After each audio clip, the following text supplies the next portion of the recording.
자, 오늘은 우리 6.25를 기념하는 주일을 함께 보내고 있습니다. 1950년 한국전쟁이 발발한 지 75주년을 맞는 날을 이제 앞두고 있는데요. 6.25 기념 주일을 맞아서 시편 62편 1절 이하의 말씀을 봉독해 올렸고, 하나님께서 주신 승리입니다. 이 한국전쟁뿐만 아니라 오늘까지 우리 삶 속에서 하나님이 주신 승리로 우리가 이렇게 은혜와 축복 가운데 살아가는 그런 하나님의 백성, 살아가고 있다고 하는 사실을 우리가 분명히 깨닫고 기억하면서 오늘 하나님께서 주신 승리, 다윗을 통하여 증거되고 있는 말씀을 통하여 오늘 우리들의 남아있는 생에도 하나님이 주시는 승리의 길로 나아갈 수 있는 그런 귀한 믿음의 권속들 다 되시기를 주의 이름으로 축원해 드립니다. 1절 말씀, 나의 영혼이 잠잠히 하나님만 바라며 나의 구원이 그에게서 나오는도다. 나의 구원이 그에게서 나온다. 다윗이 그렇게 고백을 하고 있습니다. 여기 구원이라고 하는 말은 히브리어로 에쉬아티라는 말인데요, 문자적인 뜻은 도움, 승리, 번성을 의미하는 말로 되어 있습니다. 그러니까 하나님이 나의 구원이 된다고 하는 말씀은 하나님이 나의 도움이 되고, 하나님이 나의 승리도 되고, 하나님이 나의 번성함도 된다 하는 의미를 다 담고 있는 말씀이에요. 다윗에게 수많은 대적, 수많은 원수들이 있었습니다. 다윗이 수많은 나라들과 민족들과 싸움을 해야 하는, 손에 피를 묻혀야 하는 그런 인생의 삶을 살아갔어요. 수많은 대적, 수많은 원수들이 있었지만 모든 공격하는 대적으로부터 하나님 반드시 나를 도와주시고 나를 승리케 해주실 것이고 건져 구원해 주실 것이다. 그런 분명한 믿음과 확신이 다윗에게 있었다는 겁니다. 오직 하나님만 바라보는 그 간절함, 하나님께서 베푸실 그 구원에 대한 분명한 확신을 오늘 본문을 통해서 우리가 바라볼 수 있게 되는 거예요. 여러분, 오늘 우리들에게도 하나님만이 나의 구원이 된다, 분명한 믿음이 있어야 할 줄로 믿으시기를 바랍니다. 내 앞에 어떤 어려움이 있다 할지라도, 내 앞에 어떤 문제가 닥친다 할지라도, 어떤 고난과 역경이 내 앞에 온다 할지라도 하나님은 나의 구원이 되신다. 이 분명한 믿음과 확신으로 살아가는 사람에게 오늘 하나님은 반드시 이기고 승리하는 길을 내어 주실 줄로 믿으시기를 바랍니다. 여러분, 6.25를 기념하는 주일을 보내고 있습니다마는 6.25 한국전쟁을 돌아보면 하나님 구원의 손길이 이 전쟁 속에 나타났던 것을 우리가 보게 돼요. 하나님 구원의 손길이 없었다면 아마 대한민국의 오늘은 없었을 겁니다. 오래전 김영삼 대통령 시절에 6.25 전쟁 비밀 문서가 당시 러시아의 옐친 대통령을 통해서 공개되었던 적이 있습니다. 6.25 비밀 문서입니다. 그 내용을 보면 김일성이 스탈린과 회담한 내용이 담겨져 있어요. 김일성이 러시아 스탈린에게 남침 계획을 내놓습니다. 남침 계획을 내놓으니까 스탈린 하는 말이, 만일 미국이 개입하면 이 전쟁은 실패하게 될 거다. 그래도 전쟁을 감행하겠는가 하고 물어요. 그때 김일성 하는 말이, 미국에서 한반도까지 군인들이 오려면 시간이 오래 걸릴 겁니다. 그런데 제 남친 계획은 8일이면 완전히 끝이 납니다. 더구나 남한에는 30만 명의 지하 노동당원들이 기다리고 있어서 이 전쟁은 삽시간에 끝낼 수 있는 전쟁입니다.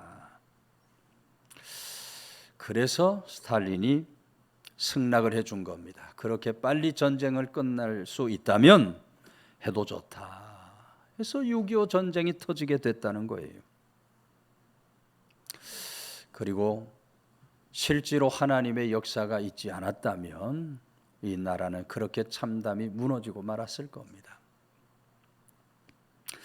당시 미국의 애치슨 국무장관이 트루먼 대통령에게 한밤중에 전화를 겁니다. 대통령 각하, 한반도에 지금 전쟁이 터졌습니다 하니까 트루먼 대통령이 그 보고를 받고 국회를 소집해서 의논을 해야 되는데 그 새벽에 그 자리에서 빨리 미군을 파병하라 하고 지시를 내립니다. 트루먼 대통령 그렇게 신속한 결단이 있었기 때문에 우리나라가 전쟁의 포화에서 살아남을 수 있게 된 거예요. 그런 지시를 하지 않았다면 정말로 8일 만에 부산까지 점령당할 수 있었을 겁니다. 나중에 소집된 국회 안보회의에서 미국 의원들이 왜 대통령 혼자서 그런 중대한 결정을 마음대로 하십니까? 하고 따져 물으니 트루먼 대통령이 히틀러가 폴란드를 침공했을 때 연합군이 신속하게 대응하지 않았기 때문에 전 세계는 값비싼 대가를 치르지 않았습니까? 실수는 한 번만으로 족합니다. 그렇게 당당하게 국회에서 대답을 했다는 것입니다. 여러분, 트루먼 대통령 그렇게 결단하게 만든 것은 하나님의 구원의 손길이었던 줄로 믿으시기를 바랍니다. 구원의 하나님께서 함께 하시니 넉넉히 죽음의 위경에서 건져 구원받는 놀라운 승리의 역사를 이루어낼 수 있었다. 1950년 10월 1일 38선을 통과해서 북진하던 유엔군 전세가 역전되어서 이제 우리나라가 연합군과 함께 북진을 하는 가운데 이 유엔군을 막아선 것이 바로 중공군입니다. 그때 중국은 중공군을 무려 40만 명을 투입을 시킵니다. 인해 공수를 펼친 거죠. 반면에 미국은 더 이상 증언할 군인이 없어요. 미국은 당시 세계 제2차 대전 후에 제대했던 군인들을 다시 불러서 한국으로 파병을 시킨 겁니다. 그만큼 군인의 숫자가 부족했던 거예요. 숫자상으로는 정말로 말도 안 되는 그런 전쟁 상황에 놓이게 됐어요. 중공군이 계속 밀고 내려오면 다시 부산까지 밀릴 수밖에 없는 그런 상황이에요. 그런 중공군의 남침을 막은 전투가 바로 우리들이 한 번씩 들어보았을 장진호 전투입니다. 당시 미 해병대는 북한 원산에 상륙해서 개마고원의 장진호 쪽으로 약 15,000명의 해병대를 진격시킵니다. 그런데 중공군이 이 미 해병대를 전멸시키기 위해서 무려 20만 명, 15,000명의 10배도 넘는 그런 군인들을 장진호 주변 산에 숨겨두고 미군이 들어오기만을 기다리고 있었어요. 중공군 개입했다는 것을 깨달았을 때 이미 미군은 완전히 포위가 된 상태였습니다. 이제는 중공군이 다 포위했으니 승리는 따놓은 당상이라 큰 소리를 쳤어요. 이제 미 해병대가 이 포위망을 뚫고 원산으로 퇴각하느냐 그렇지 않느냐, 이것이 지금 전쟁의 성패를 가늠하는 중대한 관건이 됐어요. 그 누구도 미군이 퇴각하지 못할 것이다, 그렇게 볼 수밖에 없는 그런 상황인데, 놀랍게도 여러분, 이 미 해병대가 중공군의 포위망을 뚫고 원산까지 철수를 하는 겁니다. 철수하면서 10일간 엄청난 전투가 청주로 주변에서 벌어져요. 이 전투로 미 해병들은 900명이 전사를 하지만 중공군은 무려 3만 4천 명이 전사를 합니다. 더 놀라운 것은 여러분, 당시 날씨가 몇십 년 만에 추위가 닥치는데 개마고원의 그 온도가 영하 40도까지 내려가는 거예요. 그동안은 있지 않았던 일이에요. 몇십 년 동안 그런 일이 없었는데 갑자기 영하 40도까지 온도가 내려갑니다.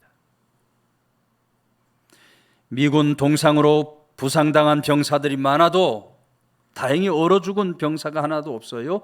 그런데 중공군은 산 꼭대기 위에 있었기 때문에 3만 명이 그만 영하 40도에서 얼어 죽고 마는 거예요. 설상가상 동상에 걸린 중공군들이 거의 전투를 하지 못할 정도로 무력화가 됩니다. 그래서 미군이 원산철수 작전에서 안전하게 퇴각을 하고 다시 전열을 정비할 수 있었는데 반해서 중공군은 전투를 하지 못할 정도로 마비가 되어서 휴전선 이남으로 더 이상 진격을 해올 수가 없었다. 그래서 여러분, 이 일사후퇴는 이 장진호 전투 때문에 38선 근처에서 유엔군들이 다시 반격할 수 있는 힘을 갖게 되었던 것이다. 여러분, 그의 겨울 왜 그렇게 그동안 없었던 엄청난 추위가 닥쳤겠습니까? 하나님의 구원의 손길인 줄로 믿으시기를 바랍니다. 하나님께서 그 겨울에 다른 해보다 유난히 춥게 해주셨기 때문에 중공군이 추위로 거의 망하게 되었고 미군 피해를 덜 보고 무사히 퇴각을 할 수 있게 되었다. 여러분, 6.25 전쟁의 역사를 돌아보면 그런 이야기들이 얼마나 많은지 몰라요.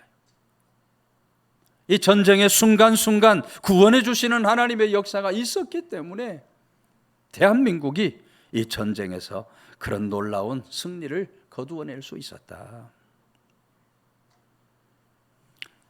그러나 여러분, 이 전쟁의 결과는 참으로 비참했습니다.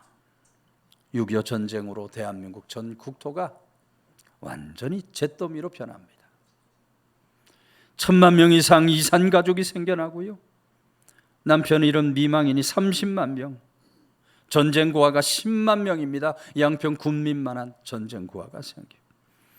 행방불명된 자가 18만 명, 부상자가 33만 명, 이재민이 360만 명, 교회도 무려 2122개가 불에 탔고 총살 및 납치를 당한 목사와 장로의 수가 523명이나 되는 엄청난 비극을 남겼어요. 참담한 결과를 남긴 6.25 전쟁이지만 그러나 여러분, 이 전쟁 잿더미 속에서 대한민국은 다시 일어난 겁니다. 세계 역사 속에 7, 80년 만에 이런 놀라운 부흥성장을 이룬 나라는 오직 대한민국 하나밖에 없어요. 하나님의 구원의 손길이 이 땅 위에 임하게 된 줄로 믿으시기를 바랍니다. 오늘 6.25를 기념하는 주일을 맞아서 오늘도 우리를 건져 구원해 주시는 하나님, 나의 구원이 되시는 하나님 앞에 우리가 날마다 감사 찬송을 드리며 그 구원의 하나님으로 인하여 승리하는 세상, 믿음을 사는 성도들이 다 되시기를 주의 이름으로 축원해 드립니다. 5절 말씀, 나의 영혼아 잠잠히 하나님만 바라라, 물은 나의 소망이 그로부터 나오는도다 그랬어요. 여기 소망이라는 말도 티그와티라는 말인데 문자적인 뜻을 풀면 기다리다, 참다라는 의미를 가진 말이면서 동시에 밧줄을 묶는다라는 의미도 갖고 있는 말입니다. 이 소망이라는 말은 밧줄을 묶어 잡아당길 때 느껴지는 그 팽팽한 힘에서 나오는 긴장감을 뜻하는 말이다. 그리고 그것은 하나님께 대한 온전한 믿음으로 이 긴장감으로 기다리고 참고 견디고 붙드는 것, 그것이 바로 소망이다. 오늘 우리들의 담이 흔들리고 오늘 우리들의 울타리가 흔들리고 우리 삶에 믿었던 것이 흔들리는 그런 상황 속에서도 우리가 승리할 수 있는 것은 소망의 하나님이 우리 앞에 계시기 때문에. 여러분, 그래서 믿음은 하나님 안에 소망을 두는 것인 줄로 믿으시기를 바랍니다. 오늘 우리는 하나님 안에 소망을 두고 살아갈 수 있어야 돼요. 본문 말씀을 보면 수많은 대적들이 다윗으로 하여금 절망하게 만들어요. 하나님 의지하는 믿음을 꺾어버리려고 하고 있어요. 다윗이 절망하고 믿음을 꺾지 않으면 다윗을 이길 수가 없기 때문입니다. 오늘도 여러분, 마귀 사탄은 우리를 절망하게 만들어요. 우리 소망을 무너뜨리고 우리 믿음을 꺾어버리려고 온갖 괴계로 술수로 우리에게 다가오고 있어요. 절대로 성도는 마귀 사탄의 괴계에 넘어지고 실족해서 안 될 줄로 믿으시기 바랍니다. 어떤 일이 우리 앞에 온다 할지라도 성도는 믿음을 잃지 말아야 되는 거예요. 하나님께 대한 소망을 붙들고 살아갈 수 있어야 돼요. 그런 사람의 삶 속에 하나님은 이김과 승리의 역사를 주시는 하나님이시다. 소망의 하나님을 우리가 바라봐야 한다. 오헨리가 쓴 단편 소설 마지막 잎새 단편 소설을 우리가 잘 압니다. 이 마지막 잎새는 우리의 삶에 있어서 소망이라고 하는 것이 얼마나 중요한가 하는 것을 잘 보여주는 그런 이야기. 여류 화가인 존 씨라는 여자가 폐렴으로 죽음을 앞두고 있어요. 의사가 폐렴이 깊어지니까 살기 어렵겠습니다. 시한부 선언을 합니다. 그런데 존 씨가 창밖으로 보이는 담쟁이 넝쿨 5개, 이렇게 내다보니 담쟁이 넝쿨에 이파리가 5개 정도 남아있는데 저 담쟁이 넝쿨 이파리가 다 떨어지면 나도 죽겠구나, 이렇게 생각을 해요. 그 말을 바꾸면 잎이 하나라도 남아있을 때까지는 죽지 않겠지, 그런 말이에요. 아랫집 늙은 화가인 베어맨이라는 사람이 살고 있는데 그날 위에서 들리는 이 제시의 이야기를 듣게 되는 거예요. 비바람이 몹시 몰아치던 밤인데 제시가 밖을 내다보니까 아직도 잎이 딱 하나 남겨져 있는 거예요. 저 잎 떨어지면 이제 나도 죽겠지 생각을 하는데, 다음 날 그렇게 거친 비바람이 계속되는데도 여전히 그 잎새가 떨어지지 않고 거기 붙어 있는 겁니다. 하루 지나 이틀 지나 3일 지나 잎이 떨어지지 않으니 그렇게 하루하루 소망 가운데 지나면서 의사의 얘기와는 달리 제시가 병을 회복해서 다시 살아나는 그런 놀라운 역사가 일어나요. 나중에 알고 보니까 늙은 화가 베어맨이 비바람 속에 사다리를 놓고 담에 매달려 이 잎새를 담에 매달려서 그 마지막 잎새를 그려놓은 거예요. 정작 베어맨은 그 비바람의 그림을 그리다가 그만 폐렴에 걸려 이틀 후에 세상을 떠나고 말아요. 여러분, 비록 소설이지만 우리가 소망을 갖는다는 것이 얼마나 중요한가 하는 것을 잘 보여주는 이야기예요.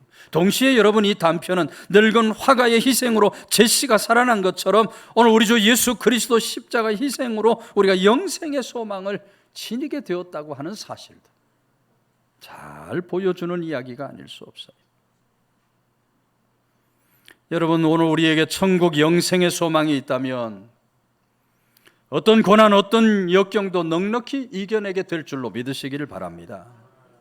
우리 몸이 날마다 늙고 병들고 아프고 우리 삶의 경제가 날마다 쪼달리고 날마다 불안, 두려움, 근심, 걱정이 이어져도 믿음의 길을 걸어가는 우리들에게는 저 천국 영생 복락의 소망이 있어요. 천국 영생 복락의 소망을 우리가 바라볼 수 있어야 돼요. 이 땅에 있는 모든 아픔과 모든 고통과 눈물과 한숨은 잠깐이면 다 지나갈 것들이에요. 그런 것들은 저 하나님 나라의 영생과 기쁨에 비교할 수가 없어요. 우리는 천국 소망으로 살아야 할 줄로 믿으시기를 바랍니다. 예수님 믿으면서도 영생 소망이 없는 사람이 있어요. 예수님을 믿으면서도 천국 영생 소망이 없이 사는 사람이 있어요. 그런 사람은 염려 걱정에 매여 살 수밖에 없어요. 불안 두려움으로 살 수밖에 없어요. 그런 사람은 눈물 한숨으로 살아갈 수밖에 없어요. 하늘 평강이 없는 겁니다. 하늘이 주는 기쁨을 누리지 못하는 삶을 사는 거예요. 오늘 성도는 하늘 소망을 품고 그 소망을 붙들고 넉넉히 이기고 승리하는 그런 삶을 반드시 살아가야 할 줄로 믿으시기를 바랍니다. 1950년 6월 25일 북한군이 소련제 탱크를 앞세우고 파국지세로 밀고 내려와서 여러분 불과 사흘 만에 서울이 함락을 당합니다. 7월 말에 낙동강까지 내려가는 거예요. 당시 북한군 지휘관이 이런 말을 남겨요. 이 전쟁은 마치 방망이를 가지고 손뭉치를 치는 것과 같다.